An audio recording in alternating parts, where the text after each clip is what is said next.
afternoon. I'm Fariel Saeed, and I am non-resident senior fellow at the New American Engagement Initiative. Welcome to our Future Foreign Policy event.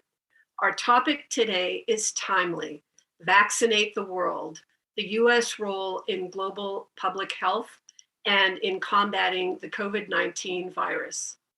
Our guest speakers are leading the charge in Congress and at the State Department.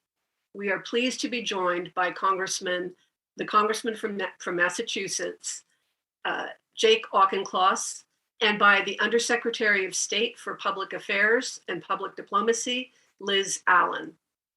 Representative Auchincloss co-chairs the Global Vaccination Caucus. Last year, he proposed an innovative idea, a Marshall Plan to vaccinate the world. He is proposing that the US take more of a leadership role in combating the COVID-19 virus, and this idea is critical. Safeguarding global public health is, of course, an element of US foreign policy, but it's also important to our national security and to our prosperity. Vaccination rates around the world are uneven, and Congressman Auchincloss is proposing that the United States distribute US-made vaccines abroad, and also that the US government get involved in helping to build manufacturing capacity. Undersecretary Allen is leading the charge for the Biden administration on our global COVID response. She has a challenging job. All of our public diplomacy sections at US consulates and embassies around the world are at the front lines of dealing with publics who are skeptical about the vaccine and are skeptical of our reasons for providing support, vaccine support. And so I think this is going to be a really interesting conversation, and even more so because we are fortunate to have with us Dan Diamond, who is the Washington Post's national health reporter. And Dan is an expert on healthcare policy and politics, and his reporting on the pandemic is not to be missed. NAEI is proud to bring you this installment of our Future Foreign Policy series. Our goal is to broaden and diversify the foreign policy conversation in hopes of improving and reinvigorating American engagement around the world. So we take special pleasure in bringing both Congressman Auchincloss and Undersecretary Allen and Dan together today. And just one program note, I think we're all online, and so please submit your questions using the Q&A function, the button at the bottom of your screen. And thank you for joining us today. Dan, over to you. Thanks so much, both to the Atlantic Council, Evan Cooper, Congressman, Undersecretary, happy to be here. I'd like to begin with a few questions about where we are in this current moment. And I think I want to ask a question that just challenges the reason for this event, which is there still momentum and passion for vaccinating the world? We've seen a slide in polling for current support for measures in the states. There's been a real challenge to get funding abroad. And I would just be curious, maybe starting with the congressman, how are you making the case that this is still an urgent priority that needs to happen? Thanks to the Atlantic Council for inviting me onto this important roundtable. You are absolutely right, Dan, that the salience of COVID is diminishing in the public consciousness over the last several months. I think there is a real sense that 2 years since the first lockdown in March of 2020, people are done having their lives disrupted by COVID and they want to get back to normal. I think that's a healthy impulse. I do think we need to demonstrate in 2022 that we control COVID. COVID does not control us, and that we can go about our normal lives safely without undue restrictions. And yet, the argument that we will face new variants, we will face potentially new types of coronavirus or new respiratory infections more broadly in the near to medium term is still a resonant one.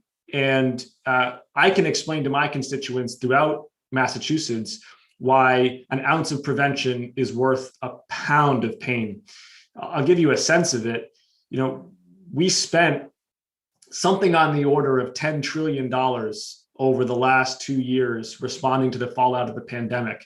Right now in Congress, we're arguing about 1/1000th of that amount of money to help prepare a universal coronavirus vaccine, to do research on emerging variants, to stockpile critical therapeutics, and of course, to help vaccinate overseas nations that have low vaccination rates and that are far away from their 70% goal. I can make that argument to my constituents, even if COVID is not a top 3 issue for them anymore, about why spending 1/1000th of what it would cost to deal with the pandemic is a good investment. Undersecretary Allen, I'm curious what State Department's role in this is. We often hear from HHS leaders, CDC officials talking about the domestic needs. What is state doing and saying to carry that message abroad?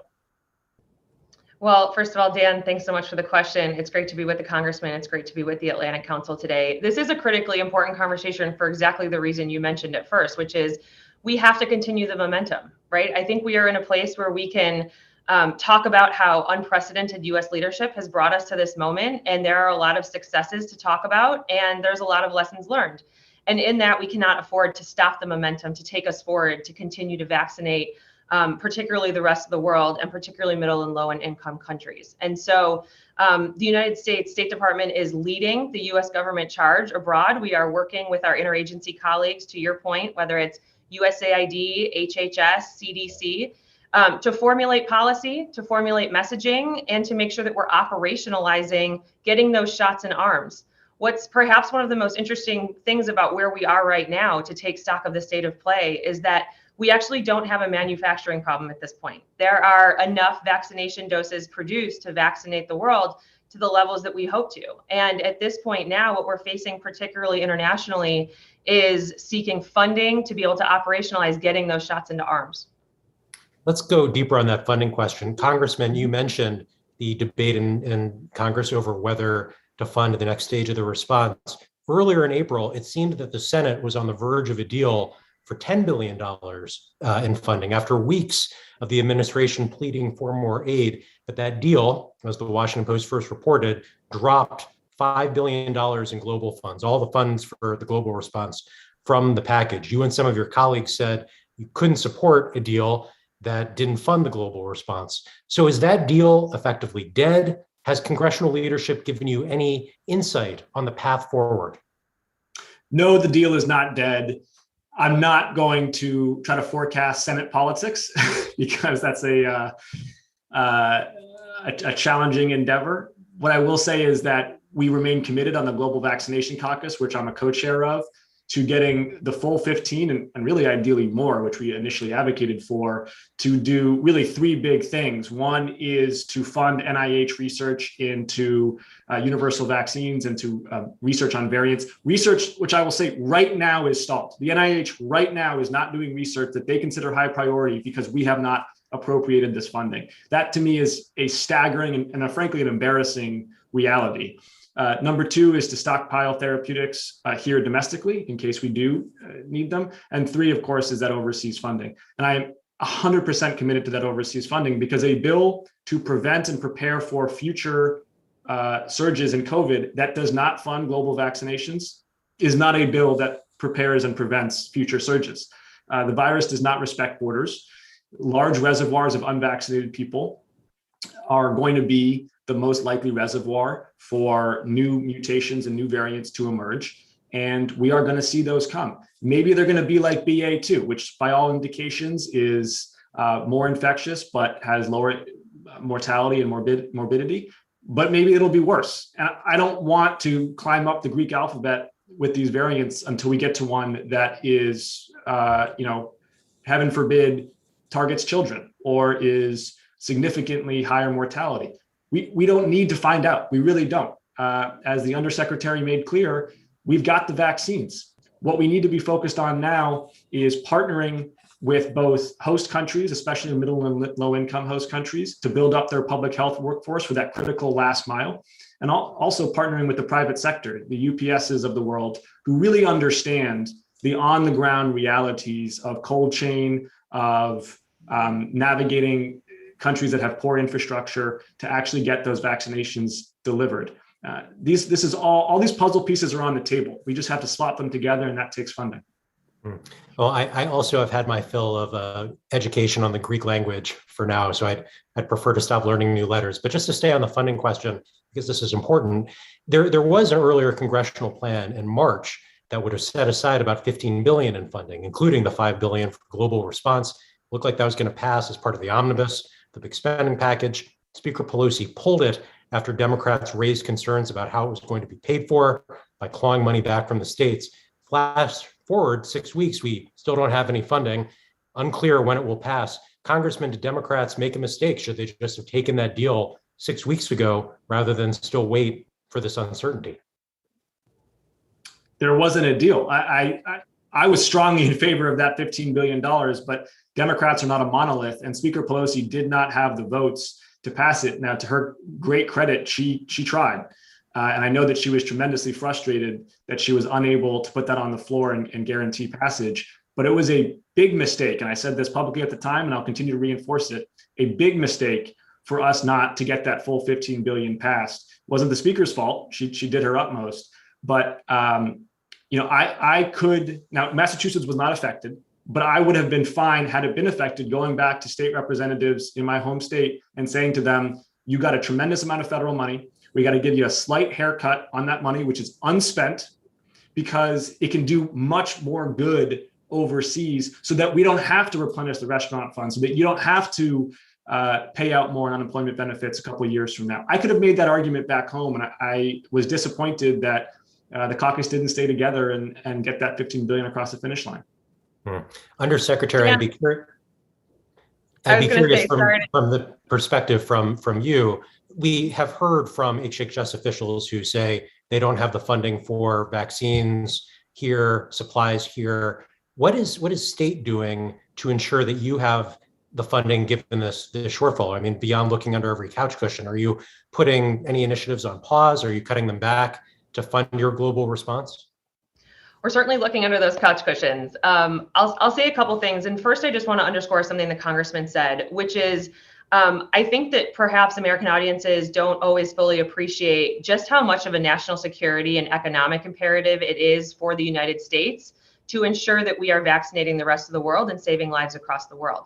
Right? At the State Department, we are keenly focused on working with international partners and with multilateral organizations on saving lives, because at the end of the day, this is about people, after all, first and foremost. So we are working to save lives across the world. But to get to this critical point on, convincing members of Congress who need convincing, and making sure that U.S. domestic constituents understand why vaccinating people and saving lives across the world is such an imperative for us in the United States, is that preventing that next deadly variant, as the congressman said, and ensuring that we are not grinding the economy to the halt again, and ensuring that we can keep trade routes open and keeping people healthy is ultimately in the best interest of the United States and everyone, domestically as well as it is internationally. I think that's critical.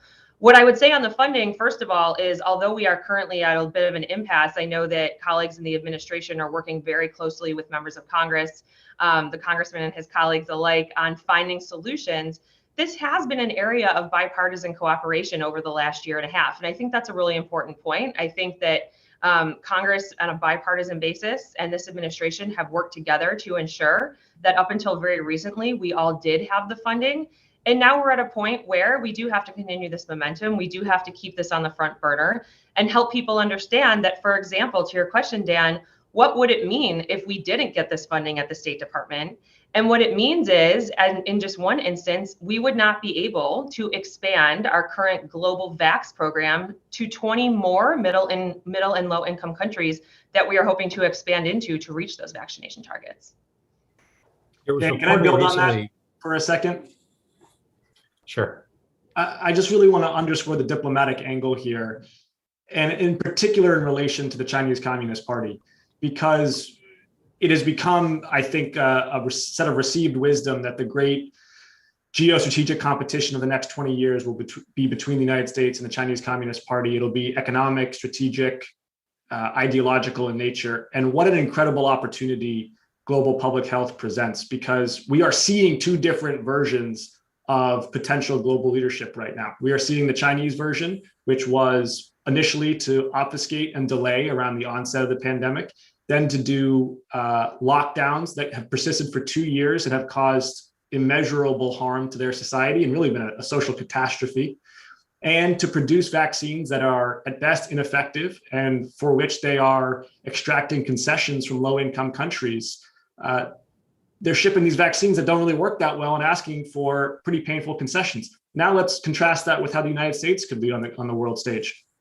With the wonders of science, we were able to deliver vaccines in record time, tapping into the ingenuity of American basic research and entrepreneurship, and to allow us to live our normal lives much more quickly. We then, instead of extracting concessions from low-income countries, can send these vaccines overseas and partner with these countries, partner with them to build out their public health workforce, not extract concessions from them. That is a show not tell way of demonstrating American moral leadership in the 21st century. And I think that's especially salient on the continent of Africa, where we are seeing, one, that they are the least vaccinated continent in the world, and two, where we are seeing a real ideological battleground between the Chinese and the United States. We can win that. We can win that in countries like Nigeria and Ethiopia, but we better get to work in demonstrating why our approach is better. Well, spinning off the congressman's point, I've heard Republicans and Democrats both make the argument that vaccine diplomacy is essential in a world where Russia and China are competitors in every sense, but including on vaccines. How much has the United States reclaimed what had the Biden administration said had been lost during the Trump administration when it comes to vaccinations, Undersecretary? And then how quickly could we lose it again? Is there any metric, any measure that would suggest to you progress? And then again, how quickly that progress could roll back?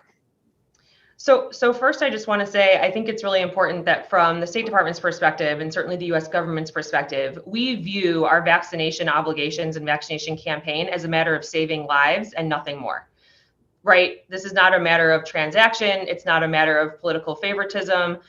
We are interested in saving the most amount of lives and preventing the most amount of severe illness across the world, full stop.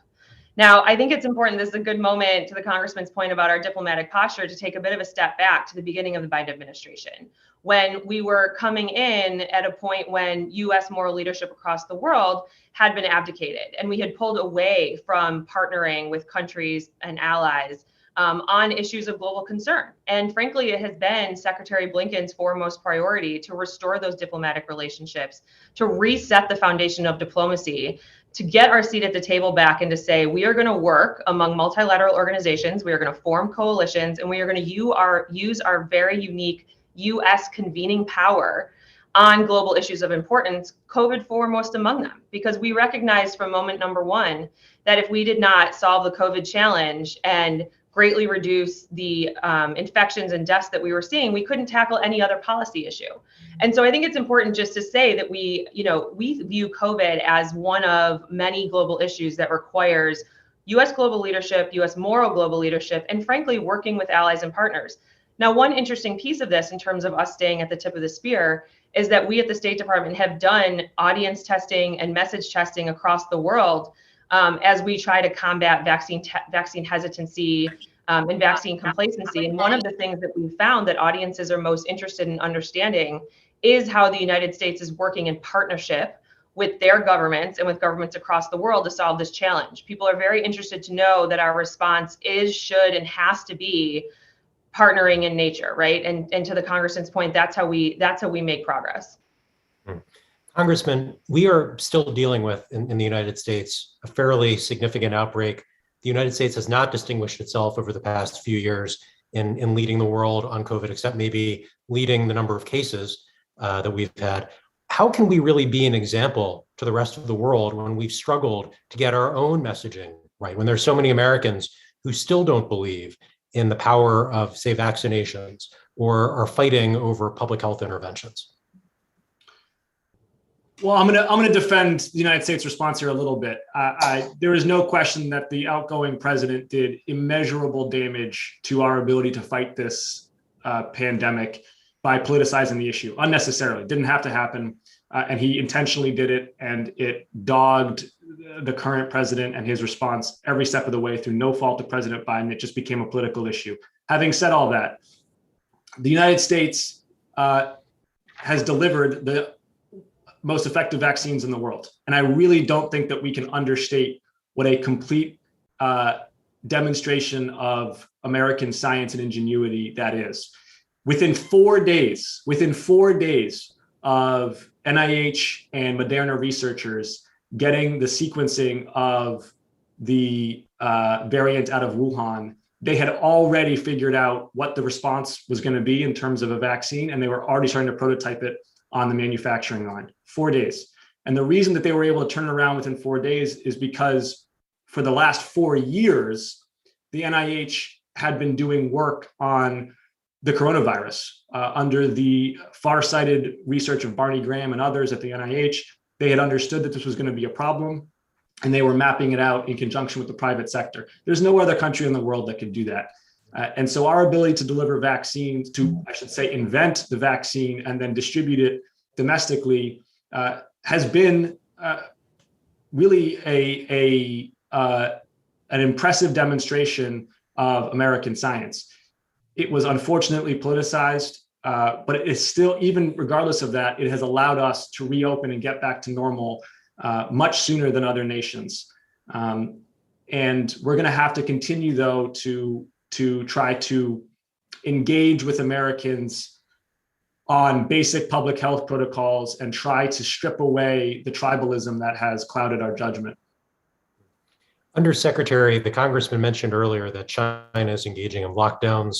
Russia invaded Ukraine. Given your role in public diplomacy around the world, have those developments changed the US message in any way on global COVID? Has it given us an opening that might not have been there before? Well, I think we take a lot of our cues on working with countries across the world through our partnerships with multilateral organizations, and that includes the World Health Organization, which this administration rejoined on day one, which I think it's important to say. And so certainly we are always going to be advocates for any vaccines and any health interventions that are WHO approved, and we'll continue to work through them on those issues. I did just want to return to one point as we're talking about sort of American exceptionalism in this space and the ability to bring our resources to bear and our convening power to bear in ways that nobody else can, as we are trying to prioritize a partnered response. And it's just to say, besides the congressman's very good point that we are distributing the most effective vaccines around the world, we're also the #1 donor of those vaccines, and we shouldn't let that sight be lost. We have distributed over 525 million vaccine doses across the world to over 110 countries. And that is a feat of a lot of work over many years. And one thing I would point out that was very salient as we've done some lessons learned is just how important our long-standing U.S. commitment to global health is now coming to bear in the COVID response. So, for example, we have almost 2 decades of expertise and infrastructure built through the PEPFAR initiative to combat global AIDS and HIV. And as it has turned out in the COVID response, we've been able to leverage PEPFAR infrastructure and expertise, healthcare in the field, and particularly supply chain routes to make sure that we are getting vaccines to countries and then turning vaccines into vaccinations by getting those shots in arms. And so that is just yet another reason why, as we talk about funding and passing bills that have funding for these critical efforts, it is only because we have invested in this space over the last 10 and 20 years in particular that we should continue to do so, because there will be a pandemic, there will be a variant down the road that we'll need to deal with. And so it does take that continued investment, not just for our short-term needs to reach our vaccination targets, but frankly, to continue to build global health security infrastructure. I just want to go back to my question because I'm not sure I got an answer. So recent developments in China and Russia have captured the world's attention in recent weeks. Has that changed the US message at all on vaccine diplomacy and global health? So we are talking about COVID and our COVID response in the same way, and we're just as committed to making sure that we're working with any willing partner to do so. We believe our vaccines are the most effective. We're going to continue to try to convene countries to get them into the places they need to be. But again, as we think about the last mile of challenge, as the congressman said, we're now at a point where we're less focused on the manufacturing and distribution piece than we are from the distribution to shots in arms, right? And so when we talk about why we need funding, we need that funding, for example, to stand up mobile vaccination sites in some of these middle and low income countries. We need to be training healthcare workers. We need to be improving transportation opportunities to get healthcare workers from city centers to rural areas. We are working on vaccine campaigns to make sure that our messaging and countering disinformation is helping cut through the vaccine hesitancy and the vaccine complacency that exists. And so that's what we're focused on. We'll do that through a variety of alliances and multilateral organizations.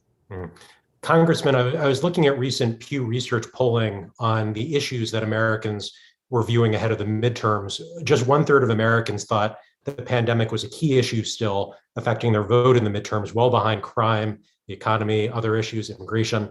You talked about how you would communicate to your constituents that an ounce of prevention is worth saving the pound of pain. What about other members of Congress? What about Democrats who are in contested districts and maybe the pandemic is not the pressing issue, whereas crime or immigration might be? What are you telling them to convince them to get on board with global vaccinations?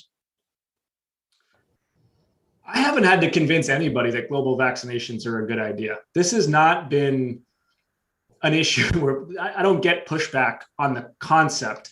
There's a difference, of course, between people being disposed in favor of something and people prioritizing something.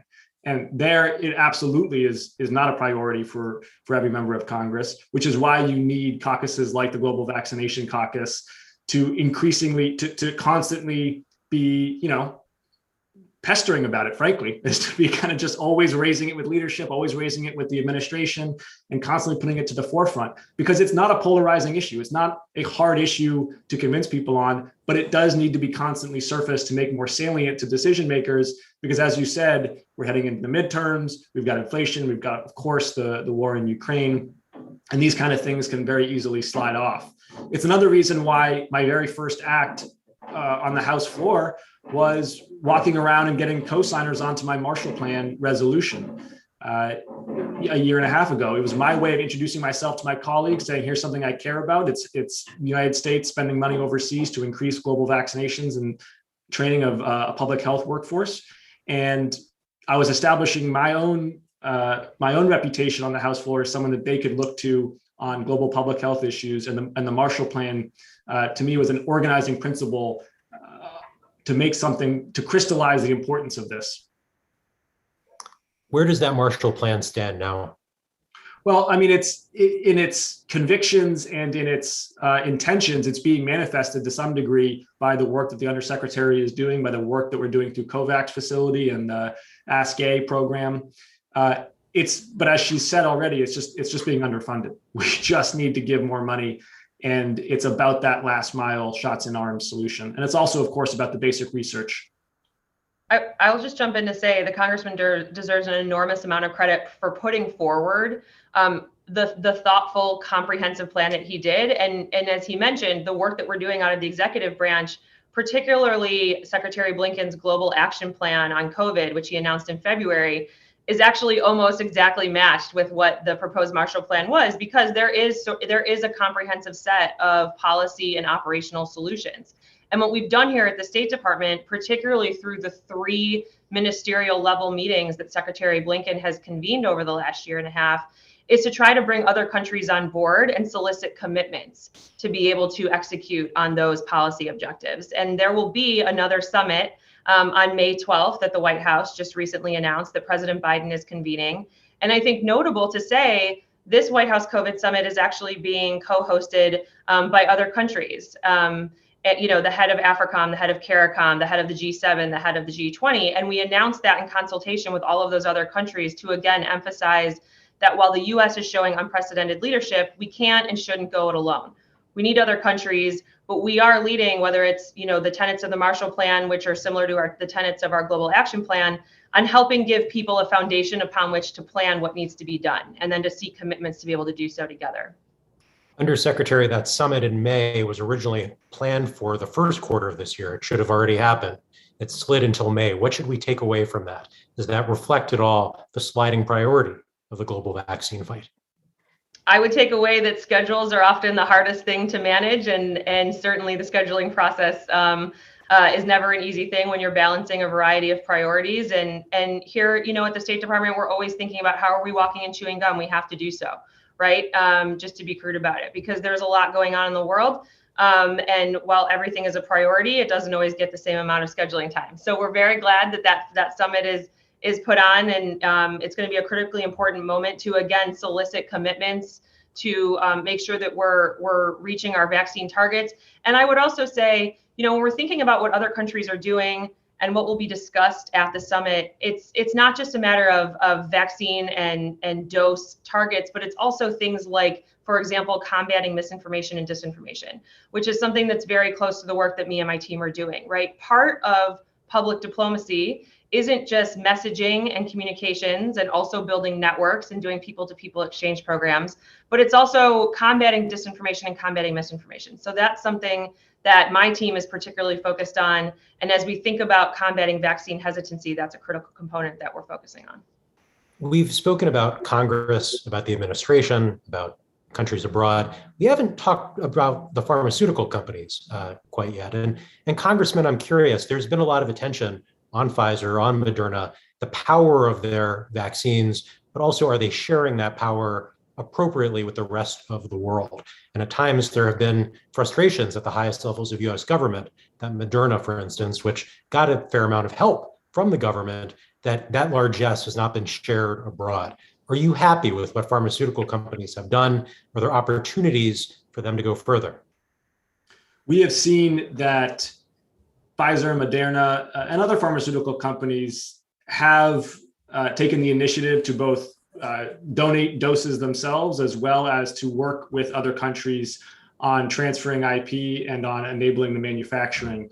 What I will say is that any measures that undermine the integrity of intellectual property are self-defeating. This miracle I described, where within 4 days we could build on 4 years of research and get a vaccine on the production line, is possible in the United States because we've got a very productive private-public partnership. We've got a very well-regarded set of rules of the road and deep respect for the rule of law. And so investors can make long-term investments to build off basic research that the federal government has been doing and can have confidence that they will see returns for those 1 in 10 products that end up actually working. And so I would be loath and disappointed to see any measures that would undermine the integrity of intellectual property, because we need the public and the private working together in the United States. That's how we got vaccines within 9 months of the virus hitting our shores. There's a question from the audience I'd like to read. This is from Shannon Kelman, who's asking about the current crisis in Ukraine and its impact, specifically that many European donors are redirecting money and political will to address the humanitarian impact of the war. Shannon asks, how do we both address the health impacts of war and work with our European partners to ensure continued and increased donations to COVAX, Global Fund, and other Act A partners? Undersecretary, is that something you'd be able to answer? Sure, and thanks so much for the question. Certainly the crisis in Ukraine has changed a lot, right, about our foreign policy considerations, and what we're now seeing are downstream effects, including, for example, food insecurity issues spreading throughout the regions and throughout the world. And what I would say is that as we look at the effects of the crisis in Ukraine, including things like food security, we recognize that those are very interconnected with things like global health. Right. And so health outcomes are very much tied to food security, are very much tied to economic security. And so as we think about bringing international resources to bear, we have to be thinking about how to tackle these things all at the same time. One thing I would say is that coming out of the crisis in Ukraine and the last few months of unprecedented coordination between our allies, particularly amongst the G7 and our NATO allies, I would say we have not been at a better point in terms of having very solid relationships and coordinating mechanisms with our allies and partners that we can and will use to address other issues. So while we have strengthened those relationships and used them in the last few weeks and months, in particular, when it comes to sanctions or humanitarian relief or security assistance, we are also using those mechanisms to address things like global public health, like food security, and that includes continuing to make sure that we are getting vaccines to the places that need it and that we're getting those shots in arms. We continue to donate vaccines to the Ukrainian people, to Ukrainian refugees in the region, and we are coordinating with our European allies in particular to make sure that our vaccination efforts for the displaced Ukrainian populations across the continent are still happening. Congressman, you and I have never met, at least in person. It's your first term in the House. The pandemic has made it hard to meet a lot of people over the past year plus.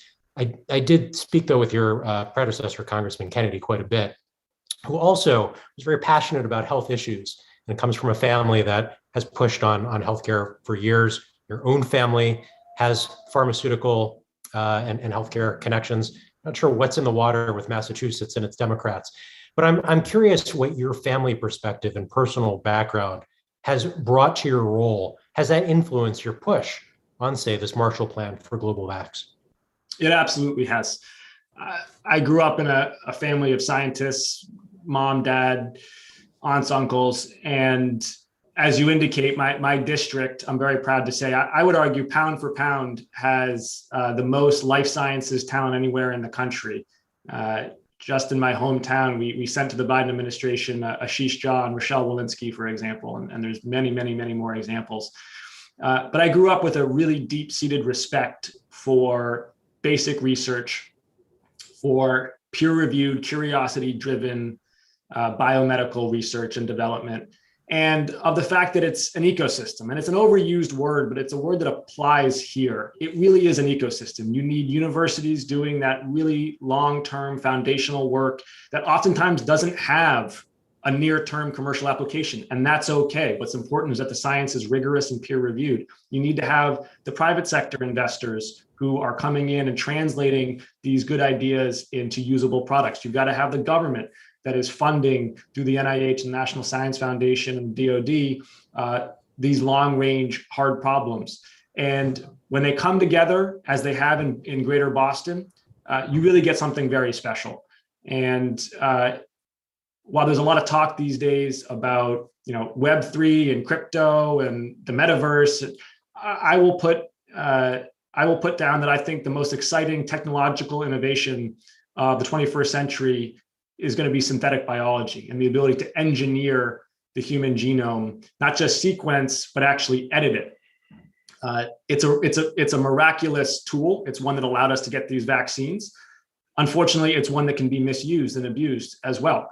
And the United States here as well is going to need to take a leadership role. We're going to need to have in the State Department a senior level official who is working on issues of biosecurity and collaborating on basic protocols and standards and deterrence throughout the world. Because unfortunately, it's just not that expensive, and increasingly, it's not that hard to engineer human cells and to turn them, yes, into medicines and therapeutics and food and construction materials, but unfortunately also into new viruses. Dan, I'd love to pick up on that if I can quickly. Are you also from Massachusetts and part of the extended family? I'm a very proud Buffalonian, so but I won't bore everybody on this call with how I'm a very proud Buffalo expat who's been in DC for more years than I'd like to say. But I love we can have a separate Zoom about Bills Patriots. That's a very difficult rivalry. I just wanted to say to the Congressman's very good point about biosecurity and ensuring that we are safeguarding ourselves and future-proofing ourselves from emerging threats. I think this is a good moment just to convey that here at the State Department, we are doing a lot of thinking about how we traditionally thought of as the diplomats doing handshakes at meetings and cultivating our bilateral relationships, which is important, are also thinking about meeting 21st century challenges. And one of the things that Secretary Blinken talks a lot about is making sure that as an institution, the State Department is modernizing ourselves to be addressing the disruptors in people's lives, right? Which may not be how people have traditionally thought about the State Department. It sometimes feels distant, right? But as we think about what's disrupted people's lives in the last couple of years, it's certainly a combination of COVID and global public health. And technology, whether that's cyber or digital policy or social media, misinformation, all of those things, right?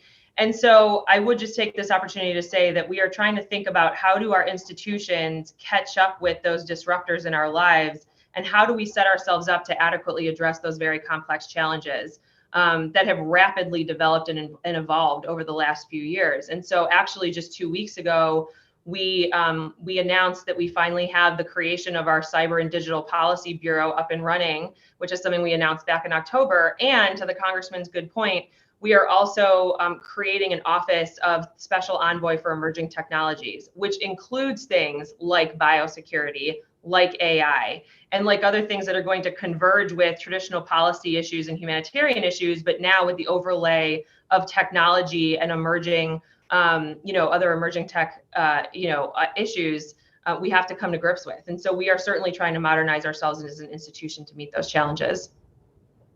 We are coming to the point in the program where I'm going to hand it back to the Atlantic Council and Evan Cooper specifically, who will take more questions from the audience. I will say that I appreciated and enjoyed the time with both of you, Congressman, Undersecretary. I will be watching that summit in May to see what comes out of it. So thank you very much for making time for me and my questions. Thanks, Dan. Thanks, Dan. Yes, thank you, Dan, very much for that. That was really excellent. And have gathered a few questions here coming in from colleagues in the audience. I want to start by going back to a point that was touched on briefly earlier. Undersecretary Allen, I was wondering if you could speak more to the challenge of combating vaccine hesitancy and misinformation. What does it look like, the public diplomacy, the public affairs angle for trying to combat that, and what are some of the challenges in doing so? I appreciate this question so much, Evan, and thanks for taking us away. Perhaps I'll just very quickly step back and help define public diplomacy for people, because I think sometimes it's a bit of a mystery phrase and we wonder what we mean by that. Within our broader tool belt of diplomacy tools, public diplomacy is how we think about talking to people and engaging with people and working amongst publics across the whole world to both message on and talk about policy issues, humanitarian issues, and the problems that need solutions that we're working on. And so what that means for me and my team is we have a team of people doing media, social media, and messaging proactively. We have a team of people identifying misinformation, disinformation, and trying to combat that misinformation, disinformation. We have a whole lot of people administering people-to-people exchange programs, whether they're educational exchange programs, academic exchange programs, professional exchange programs, and I'd love to spend a little time talking about that at some point, because we actually have quite a few really interesting stories about how our people-to-people programming is really bringing to bear the difference on the ground to combat vaccine hesitancy. So what I would say, Evan, when we think about combating misinformation, disinformation, it takes kind of that whole tool belt to do so. It takes the identifying of what are misinformation and disinformation narratives. Why are they taking hold amongst audiences? How is that manifesting itself? Usually it's manifesting itself in some kind of vaccine hesitancy or complacency. And then how are we tailoring our messaging to appeal, to audiences who are seeking out truthful information or who need to better understand information? And the three things I would say that we've learned are this. One, we need to be talking to people about COVID and about vaccinations with a lot of transparency, particularly when it comes to U.S. leadership. We have at the State Department a website where you can go see almost every donation that we've ever made, where it's gone, what the amount of money is, what were the doses, and how have they been used, right? We need to be transparent with people, number one. We need to be talking about partnerships and how we're in this together. I mentioned this before, but part of why this is so important is because populations across the world are more likely to believe information if it is carried by credible voices that are known to them. And so that brings me to the third point, which is part of our response from the US government and part of combating misinformation and disinformation and combating vaccine hesitancy is really enlisting third-party and credible voices to convey truthful information. And so we at the State Department, our embassies across the world are always working with people on the ground, whether they be community leaders, government leaders, faith and religious leaders, and enlisting people in this effort to carry forward our vaccine campaigns and our vaccine messaging in ways that we know are going to resonate with people in each different community. I know I'm running up against time here. I'll just say, as a tactical matter, We also know that it takes a lot of creativity to meet people where they are. There are a lot of areas in these middle and low income countries that have very poor digital infrastructure and very poor telecommunications capabilities. And so then that has forced us to go back to the drawing board on, is it traditional radio broadcasts? Is it billboard ads? Is it flyers and leaflets at religious services, right? That we're trying every tool in our tool belt to try to reach people besides media, social media, and exchange programs. That's really interesting. Thank you. Thank you for laying that out for the audience. We had Dr. Albert Bourla, the CEO of Pfizer, speak at the Atlantic Council late last year, and he talked about the frustrations that he had experienced with the misinformation, very understanding of people who have some hesitancy around getting a vaccine. That's a very understandable thing, particularly vaccines that are coming from a country that, they may have concerns about its intentions. But he differentiated that from those who are purposefully spreading misinformation. And I know that's a real challenge that the Atlantic Council's DFR lab has worked a lot on, looking at the actors that are maliciously spreading that. And I would just say plug for the DFR lab. They're close collaborators with us at the State Department and do really amazing work. I know we are constantly comparing best practices, looking at ways to give grants to folks in the field. And so shout out to the Atlantic Council's DFR lab here. They are hugely impressive. I follow their work very closely and glad to hear that. Representative, I want to turn to you. We spoke some about the immense pharmaceutical advantages that the United States has and their role in this lift to get vaccines in arms. I want to talk some about the other private sector components of that. I know you have worked with UPS and others in the logistics area. Can you speak to what you see as the role of the other elements of vaccine distribution and how you think the US government can be working better with them to do the logistics, to get out these vaccines that, as was mentioned earlier, we have the vaccine amounts that are needed to really fight COVID? In addition to the actual vaccine producers and, of course, the federal government, to me, there are two other critical stakeholders, and I'd be interested for the Undersecretary's point of view on this. But one is the nonprofit sector, the global NGOs, CARE and others, who really have country by country intimate and intricate understandings of the strengths and capabilities and weaknesses of host country infrastructure and workforces, and know what it takes to operate in sometimes degraded environments that are challenging. And then the other is the logistics providers, the UPSs, but also smaller companies. And one example from my district is a cold chain storage company that makes the boxes and that allows for biologics that need to be kept at cold temperatures to be transported long distances. And knitting those together is challenging. And candidly, I don't know that right off the bat, we in the United States did a good enough job of getting them all at the same table, talking about the same problems and on the same page in one war room, looking at the same set of information and everyone feeling that they were bringing their strongest capabilities. But it does seem as though we've made significant progress and that we are threading together those different elements. But it's not enough to produce the vaccine. As the Undersecretary said, we got the vaccines now. You got to ship them and you got to get them into arms. And for that, you're going to need the NGOs and you're going to need the private sector logistics providers. Evan, I think the only thing I'd add to that, to the Congressman's point about other stakeholder groups that we think a lot about, are multilateral organizations who are already doing work in the global health space or in the humanitarian space, where the COVID nexus may be a bit more indirect, but it's no less important.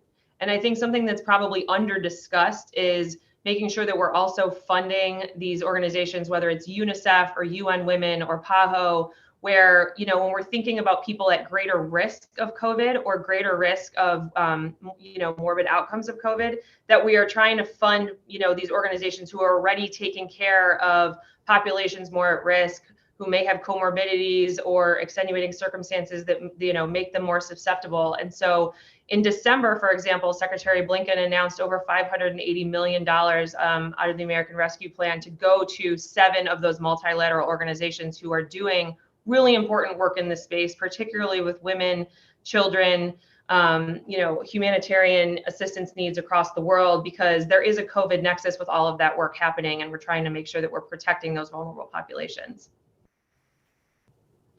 Great. We have a question in the chat from Sam Ratner, who's the policy director at Women Without War. And this is a question I think best suited for you, Undersecretary Allen. What would success at this vaccine summit look like from the administration's point of view, or more narrowly from your point of view? Sure. So as a broad matter, I think certainly anytime we can prioritize getting leaders of nations around the same table, actual or virtual, the convening in and of itself is an important moment to generate momentum, which goes back to where we started, right? So there is a lot of value, frankly, in just the convening itself and the attention paid to that convening, to message across the world that this is still a major priority of the United States and of our allies and partners. And we are not taking our eye off the ball on this critical issue, right? And so in and of itself, I think we can use the convening as a moment, particularly in my space, to be able to use it as a moment for messaging, to redouble our efforts on reaching people with correct, truthful information. And again, the second part of the success piece is soliciting commitments and feedback from nations across the world on what they're going to do to use it as a galvanizing moment to make sure that we are calling for the funding that's so critically needed for that last mile. Great.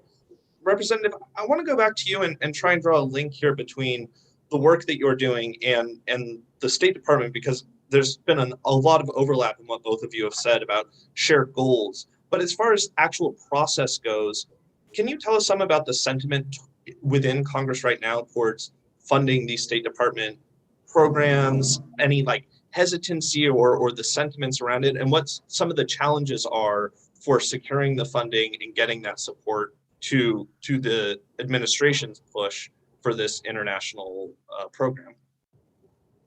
We're gearing up for the next appropriation cycle, and so this is a live ball. And this week and next, I'll be working with my colleagues on appropriations requests to plus up multiple State Department programs and initiatives for global public health. One example that I was able to add as an amendment to the Competes Act, for example, is that we wanted to make it the United States policy that we work overseas to distribute vaccines, just to get that codified, that is something that we view as a salutary effort, and that it is the U.S. official policy in engaging in science, technology, and public health overseas, that we want to distribute more vaccines, and that we recognize the value of doing that. I think that's an important marker to lay down. And now in the appropriation cycle, trying to fund those efforts. Unfortunately, and to my frustration, it's always easier to fund the DoD than it is to fund the Department of State. We spent over the last 20 years in Iraq and Afghanistan $6 trillion. $6 trillion.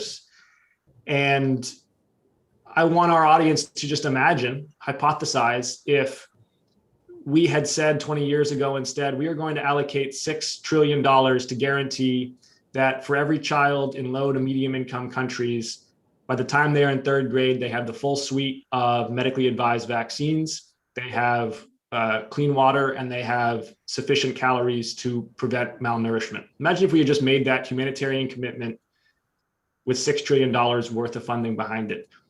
I'll let our audience decide for themselves whether they think that $6 trillion would have been better spent over the last 2 decades on global humanitarian and public health efforts or on the wars in Iraq and Afghanistan.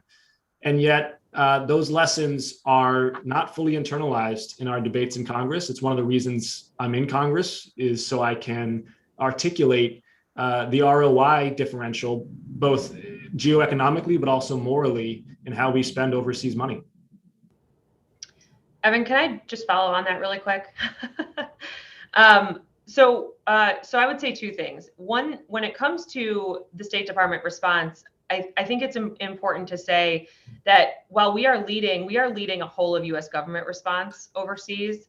And it's often lost on people that at our embassies across the world, that is where our interagency colleagues work out of. And it's really a multi-mission embassy, right? So typically State Department colleagues are working right next to USAID, who's working right next to DOD, who's working, right next to CDC and HHS and others who are doing this work. And so it does take a whole of government approach, not just on the domestic side, but clearly on the international side. We're working closely with NSC, HHS, and CDC on this end of things to make sure that we are formulating policy and getting vaccine doses out the door of the United States. But then our embassy teams with our colleagues from across the interagency are really doing the work of operationalizing this and making sure that doses are getting where they need to be, that information is getting where it needs to be. And so as our colleagues in Congress consider funding, there is an important interagency element here where the rubber is really meeting the road with everyone working together. The other thing I just want to mention is, as we think about near-term priorities, certainly it's the vaccination of children also that we haven't been able to mention yet. And we're targeting over 100 million doses of Pfizer's vaccine for 5 to 11-year-olds in the short term. And so when we think about trade-offs and why this funding is so needed, I also just wanted to put that on the table that as we have seen approval of vaccines for children, that's an important next phase of our vaccine campaign efforts. That's a really good point, and I think that actually gets to something, a question that had been put in the chat earlier about the United States hosting the Global Fund's upcoming 7th replenishment this fall. And there was a question about the strategy for leveraging that fund to build on future pandemic and response and interest there. Representative Auchincloss, we're running out of time here, but I want to come back to you because I really appreciated what you last said, and it's very nice to hear because it perfectly aligns with what we do here at the New American Engagement Initiative and the issues that we're concerned about. You, for the members of the audience who don't know, you served as a U.S. Marine, and I'm just curious to hear what that perspective tells you, particularly your experiences in Afghanistan, about the U.S.'s role in health, the provision of health programs overseas, and the power that may have for perceptions of the U.S. abroad and for U.S. power around the globe and leadership. The most important thing I had as a Marine officer in Afghanistan in terms of what we would call public diplomacy was clean water. We had villagers and children especially constantly after us for our bottles of clean water. And it was heart-wrenching to see up close just the lack of basic services in Afghanistan, but of course in countries around the world. And I think it's important to underscore, based on my last comment, I love the Marine Corps. One of the best decisions I ever made was joining the United States Marine Corps. Everything I learned from it, very proud of my service in it. I believe in a strong United States military. As we have seen in the last several months, there are those in the world who want to do great violence and great harm unto others, and the United States needs to be able to defend itself and defend its values and defend others. But it's our last option. And investing in global public health, investing in multilateral solutions for climate change, for transnational challenges, is a much more effective, much more morally sound upstream solution to prevent, hopefully, having to deploy the United States military overseas. Thank you for that. And I think that is a perfect place to end this event. I want to thank everyone who tuned in for this. And I just want to encourage you to look at the work that the New American Engagement Initiative has done in this space. We've published a couple of papers advocating for greater investment in vaccine contributions overseas, as well as assisting other countries in their own manufacturing, their vaccine manufacturing, not just to address COVID today, but future pandemics, building up those relationships and looking at this alternative way of engaging with the world that really builds positive relationships, something that both of our speakers talked about. I want to thank both Undersecretary Allen and Representative Auchincloss for joining us. It was a really, really engaging and enlightening perspective and conversation. I learned a lot, and I think we'll have more work that comes out of this. So for all of you joining on this call, just thank you, and please stay engaged with future work and future foreign policy events. Thank you. Appreciate your Thanks, time. Evan. Thanks for having us.